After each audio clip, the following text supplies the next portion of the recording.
নমস্কাৰ মোৰ ইউটিউব চেনেলত স্বাগতম জনাইছোঁ। আজিৰ যিটো টপিকৰ ওপৰত কথা আলোচনা কৰিবলৈ লৈছোঁ সেই টপিকটো হৈছে স্কুল ৰুল বুক, স্কুলৰ নিয়মৰ কিতাপ ইতিমধ্যে অনলাইনত উপলব্ধ হৈছে। যিটো draft school rule book SSA ৱেবছাইটত পৰা আপোনালোকে ইচ্ছা কৰিলে ডাউনলোড কৰি PDF ফাইলত চেক কৰিব পাৰিব। আজিৰ এই ভিডিঅ'টো অতি গুৰুত্বপূৰ্ণ। প্ৰতিজন শিক্ষক তথা বিদ্যালয়ৰ লগত জড়িত সকলো ব্যক্তি তথা গাৰ্জেন আৰু ছাত্ৰ ছাত্ৰীৰ লগতে প্ৰাক্তন ছাত্ৰ ছাত্ৰীৰ কাৰণে এই ভিডিঅ'টো অতি জৰুৰী। এই ভিডিঅ'টি অতি দীঘলীয়া হোৱাৰ কাৰণে দুটা পাৰ্টত মই ভাগ কৰি লৈছোঁ। প্ৰথমতে এটা পাৰ্ট 1ত ভাগ কৰি লৈছোঁ। প্ৰথমতে যি টপিককেইটা আলোচনা কৰা হ'ব সেইকেইটা হৈছে introduction, school category, academic calendar, attendance, punctuality, maintenance of school assets, role of SMC SMDC, annual report, school fund, Vidyanjali, alumni association, parents or guardian meeting, visiting students home, class teacher, clean school campus, green school campus, co-curricular activities, mentoring by educational institution by higher level, science and mathematics teaching, midday meal, workshop, homework, important register to be maintained, displaying items in his school, code of conduct to be followed by students, duties of head of the school, duties of a teacher. এই গোটেইখিনি বস্তু একটা ভিডিঅ'তে complete কৰিবলৈ অকণ অসুবিধা, বহুত দীঘলীয়া হৈ যায় ভিডিঅ'টো, সেইকাৰণে দুটা পাৰ্টত ভাগ কৰি লৈছোঁ। তো প্ৰথমতে আমি ইন্ট্ৰডাকশ্যনলৈ আহিছোঁ।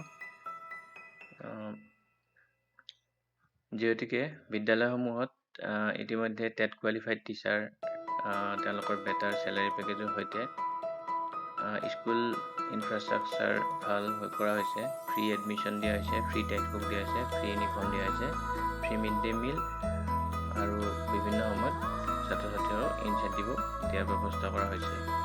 কিন্তু তথাপিও যিটো বিদ্যালয়সমূহৰ যি ধৰণে উন্নতি হ'ব লাগিছিলে সেই ধৰণে হোৱা নাই, তাৰ পৰিপ্ৰেক্ষিততে এই যিখন স্কুল ৰুল বুকৰ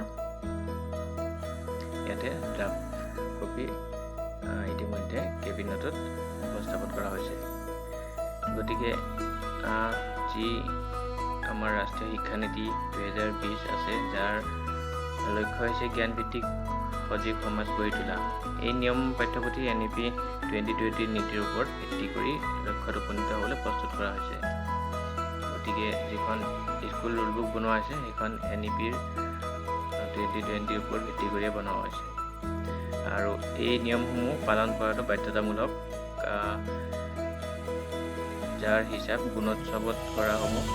শিক্ষক আৰু অশিক্ষক কৰ্মচাৰীৰ বাবে পদোন্নতিৰ বাবে কেৰিয়াৰ উন্নতিৰ ক্ষেত্ৰতো কৰা হ'ব। ছাত্ৰ ছাত্ৰীৰ আভ্যন্তৰীণ মূল্যায়ন হিচাপ দিয়া হ'ব। জ্যেষ্ঠ বিষয়াসকলে সময়ে সময়ে পৰিদৰ্শন কৰি বিদ্যালয়ৰ নিয়ম পুথিত থকা নিয়মসমূহ ৰূপায়ণৰ মূল্যায়ন কৰিব। গতিকে আপোনালোকে গমেই পালে যে অতি গুৰুত্বপূৰ্ণ এই বিদ্যালয়ৰ নিয়ম পুথি। গতিকে এই বিদ্যালয়ৰ নিয়ম পুথিত কি আছে আমি জানিব লাগিব। প্ৰথমতে বিদ্যালয়সমূহ কেটেগৰী ৱাইজ ভাগ কৰা হ'ব। কি হিচাপত ভাগ কৰা হৈছে সেইটো আমি জানিম। এই যিটো কেটেগৰী, এই কেটেগৰীটো হৈছে 5+3+3+4ত ভাগ কৰা হৈছে। প্ৰথম 5 বছৰ থাকিব বুনিয়াদী পাঠ্যক্ৰম। তো বুনিয়াদী পাঠ্যক্ৰমৰ অন্তৰ্গত 5 বছৰত 3 বছৰ হ'ব অংগনবাদী, প্ৰাক প্ৰাথমিক, বাল ভাতিকা, 3 পৰা 6 বছৰ বয়সলৈকে। তাৰপিছত 2 বছৰ ক্লাছ 1 আৰু ক্লাছ 2 বয়সৰ সীমা থাকিব 6 পৰা 8 বছৰ। ইয়াৰ পিছত প্ৰস্তুতিমূলক 3 বছৰৰ কাৰণে হ'ব। 3 বছৰৰ ক্লাছ 3 পৰা ক্লাছ 5লৈকে আৰু বয়স হ'ব 8 পৰা 11 বছৰ বয়স। ইয়াৰ পিছত মাধ্যমিকত থাকিব 3 বছৰ, 6ষ্ঠ শ্ৰেণীৰ পৰা 8ম শ্ৰেণী আৰু বয়সৰ সীমা থাকিব 11 বছৰ পৰা 14 বছৰ। ইয়াৰ পিছত উচ্চ মাধ্যমিক 4 বছৰ, নৱমৰ পৰা দ্বাদশ শ্ৰেণীলৈকে বয়সৰ সীমা থাকিব 14ৰ পৰা 18 বছৰ বয়সলৈকে। এতিয়া আহিছোঁ একাডেমিক কেলেণ্ডাৰ। একাডেমিক কেলেণ্ডাৰ শৈক্ষিক কেলেণ্ডাৰ। অসমৰ সকলো চৰকাৰী বিদ্যালয় আৰু প্ৰাদেশিকৃত বিদ্যালয়সমূহে তলৰ উল্লেখ কৰা 3টা কেলেণ্ডাৰ প্ৰযোজ্য হ'ব। কি কি কেলেণ্ডাৰ প্ৰযোজ্য হ'ব সেইটো আমি ক্লাছ ৱাইজ ইয়াতে দেখাবলৈ যত্ন কৰিছোঁ। ক্লাছ 1 to 8 লৈকে একাডেমিক কেলেণ্ডাৰ হ'ব SCRT। 9 আৰু 10ৰ একাডেমিক কেলেণ্ডাৰ হ'ব SEBAৰ পৰা, আৰু 11 আৰু 12ৰ একাডেমিক কেলেণ্ডাৰ কাউন্সিলৰ পৰা হ'ব, Assam higher secondary education council AHSSC। ইয়াৰ পিছত আহিছোঁ এটেণ্ডেঞ্চ। বিদ্যালয়সমূহৰ নামভৰ্তি আৰু উপস্থিত পঞ্জীয়ন, মানে এনৰলমেণ্ট আৰু এটেণ্ডেঞ্চ ৰেজিষ্টাৰ বিদ্যালয়সমূহে ৰাখিব লাগিব। আৰু উপস্থিত মানে কেৱল শ্ৰেণীকোঠাত উপস্থিত থকাটো নুবুজায়। ইয়াত পৰীক্ষা, পাঠ্যক্ৰমৰ বাহিৰৰ কাম কাজ, খেলৰ দৰে অনুষ্ঠান, বিশেষ দিন উদযাপন, তৰ্ক, কুইজ, সাংস্কৃতিক প্ৰতিযোগিতা আদিৰ অন্তৰ্ভুক্ত কৰা হৈছে। আৰু এই ছাত্ৰ ছাত্ৰীসমূহৰ এটেণ্ডেঞ্চটো ফিজিকেলি অনলাইনত দিব লাগিব, যিটো পৰ্টেল ইতিমধ্যে আপোনালোকে জানে 6 সেইটো পৰ্টেলৰ থ্ৰুৱেদি দিব লাগিব। তাৰ ৱেব লিংকটো হৈছে https://682.assam.gov.in। বিদ্যালয়ত যদি কোনো ছাত্ৰ ছাত্ৰী অনুপস্থিত থাকে তেতিয়া অভিভাৱকৰ দায়িত্ব যে তেওঁ বিদ্যালয় কৰ্তৃপক্ষক এই বিষয়ে অৱগত কৰিব লাগিব। ঠিক তেনেদৰে সংশ্লিষ্ট শ্ৰেণী শিক্ষকে যদি কোনোবা ছাত্ৰ ছাত্ৰী এসপ্তাহতকৈ অধিক দিন বিদ্যালয়ত অনুপস্থিত থাকে তেতিয়া উচ্চ কৰ্তৃপক্ষক জনাব লাগিব। আৰু এনেধৰণে এবচেণ্ট থকা ষ্টুডেণ্টখিনি ৰিমিডিয়েল ক্লাছৰ জৰিয়তে তেওঁলোকৰ যি বিদ্যা ক্ষতিপূৰণ কৰা হ'ব। কোনো কাৰণ নোহোৱাকৈ অনুপস্থিতি তদন্ত কৰিব লাগিব।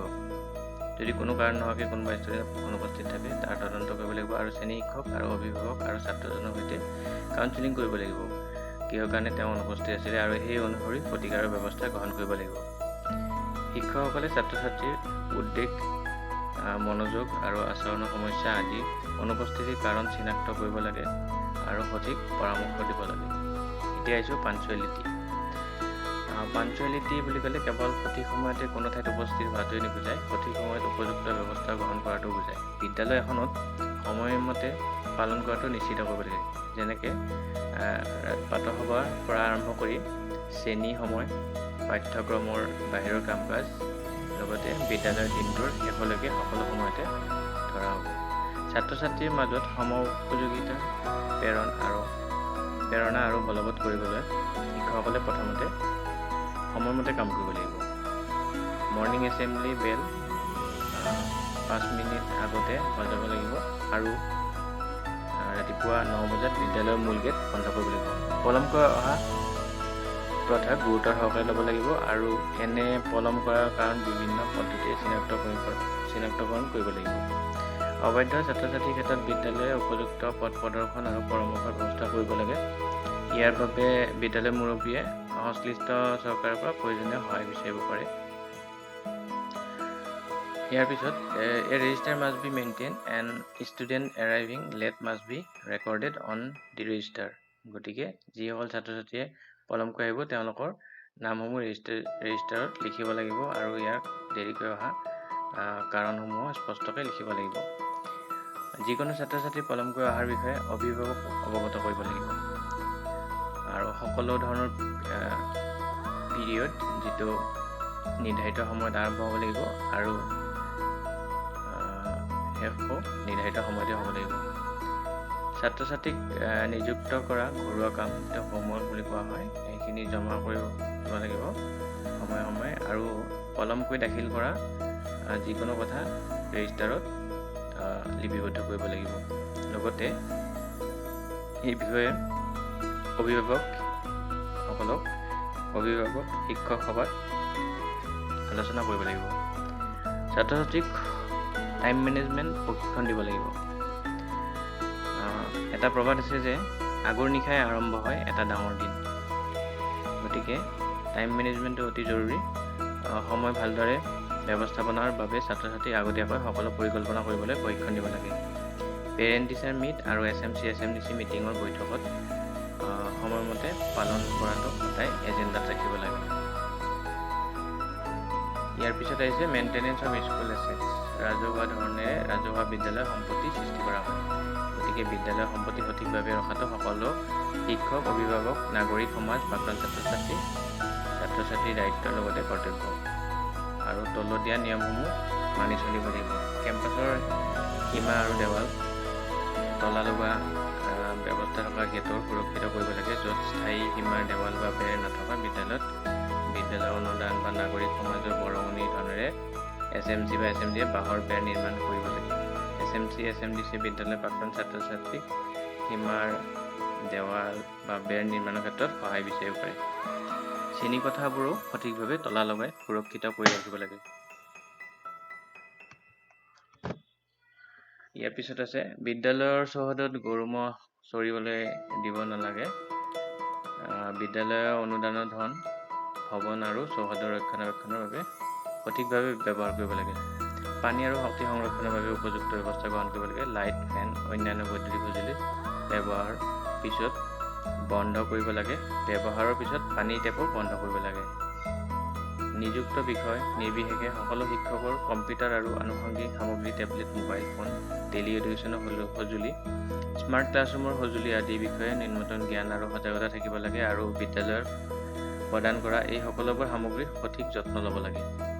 সকলো বিদ্যালয়ে সকলো স্থাৱৰ আৰু অস্থাৱৰ সম্পত্তিৰ ৰেকৰ্ড ৰখাৰ ব্যৱস্থা কৰিব লাগে।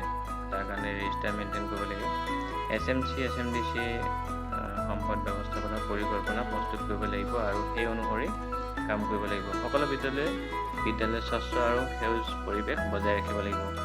যিকোনো সম্পত্তিৰ যিকোনো সৰু সুৰা বা ডাঙৰ ক্ষতিৰ কাৰণ যিয়ে নহওক ৰেজিষ্টাৰত লিপিবদ্ধ কৰিব লাগিব আৰু ঊৰ্ধ্বতন কৰ্তৃপক্ষক প্ৰতিবেদন দিব লাগিব।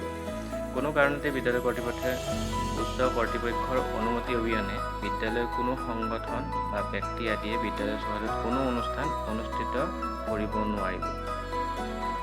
কোনো কাৰণতে বিদ্যালয় কৰ্তৃপক্ষই কোনো ব্যক্তি, পৰিয়াল বা সংস্থা অস্থায়ী ব্যৱহাৰৰ বাবে আচবাব আৰু কোনো সঁজুলি দিব নোৱাৰিব। বিশেষকৈ গ্ৰাম্য অঞ্চলত এনে প্ৰথাই বিদ্যালয়ৰ সম্পত্তিৰ ক্ষতি সাধন কৰে। এতিয়া আহিছোঁ roll of SMC and SMDC। এতিয়া আমি জানোৱেই যে প্ৰতিখন বিদ্যালয়ৰ এলিমেণ্টাৰী স্কুল মেনেজিং কমিটি আৰু ছেকেণ্ডাৰী বিদ্যালয়সমূহত school management and development committee থাকে। গতিকে তেওঁলোকৰ যি দায়িত্ব সেইখিনি পইণ্ট ৱাইজ ক'ব বিচাৰিছোঁ। আন্তঃগাঁথনিগত লগতে শৈক্ষিক আঁচনিৰ সকলো উপাদান হস্তক্ষেপৰ ওপৰত পৰিকল্পনা, তথ্য সংগ্ৰহ, ৰূপায়ণ, নিৰীক্ষণ, মূল্যায়ন আৰু সংশোধনী, প্ৰতিকাৰমূলক ব্যৱস্থা গ্ৰহণকে ধৰি সকলো কাৰ্যকলাপৰ বাবে SMC, SMDC দায়বদ্ধ। SMC, SMDCয়ে বিদ্যালয়ৰ বাৰ্ষিক কাৰ্য পৰিকল্পনা, বিদ্যালয়ৰ উন্নয়ন পৰিকল্পনা প্ৰস্তুত কৰিব লাগিব। SMC, SMDCয়ে বিদ্যালয়ৰ সুবিধা উন্নতৰ বাবে বৰ্তমান ভৱনটো মেৰামতিৰ আৰু ৰক্ষণাবেক্ষণকে ধৰি অসামৰিক কাম কৰিব পাৰে। অসামৰিক ঠিকাদাৰে গ্ৰহণ কৰা ৰক্ষণাবেক্ষণ আৰু মেৰামতি কামৰ প্ৰমাণপত্ৰ SMC, SMDCয়ে দিব পাৰে। SMC, SMDCয়ে পুনৰাবৃত্তিমূলক ব্যয়ৰ বাবে সকলো প্ৰাসংগিক ৰেকৰ্ড ৰাখিব লাগিব আৰু প্ৰতিখন বৈঠকতে কমিটিৰ সন্মুখত নিয়মিতভাৱে ৰেকৰ্ডসমূহ আপডেট কৰিব লাগিব। SMC, SMDCয়ে কামৰ গোটটো পৰিদৰ্শন কৰি আঁচনিখনৰ বিভিন্ন উপাদানৰ অধীনত পুনৰাবৃত্তিমূলক ব্যয়ৰ অগ্ৰগতি বুজ ল'ব।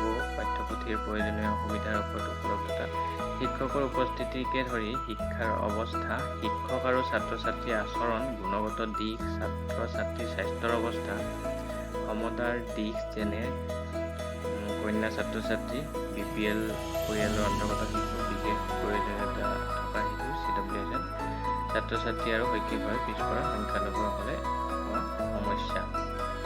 এতিয়া আহিছোঁ এনুৱেল ৰিপৰ্ট। এনুৱেল ৰিপৰ্টত বিদ্যালয়ৰ বাৰ্ষিক প্ৰতিবেদন এনে এখন নথি য'ত পূৰ্বৰ বছৰৰ নামভৰ্তি, কাৰ্যকলাপ, কাৰ্যক্ষমতা আৰু বিত্তীয় হিচাপ ইয়াত ৰখা হয়। প্ৰদৰ্শনৰ ভিতৰত বিদ্যালয়ৰ প্ৰদৰ্শনৰ লগতে ব্যক্তিগত শিক্ষক আৰু ছাত্ৰ-ছাত্ৰীৰ প্ৰদৰ্শনো অন্তৰ্ভুক্ত হয়। ইয়াৰ উপৰিও পাঠ্যক্ৰমৰ বাহিৰৰ কাম কাজ আৰু কৃতিত্বৰ বিষয়ে প্ৰতিবেদন দিব আৰু তলৰ নিয়মসমূহ মানিব লাগিব।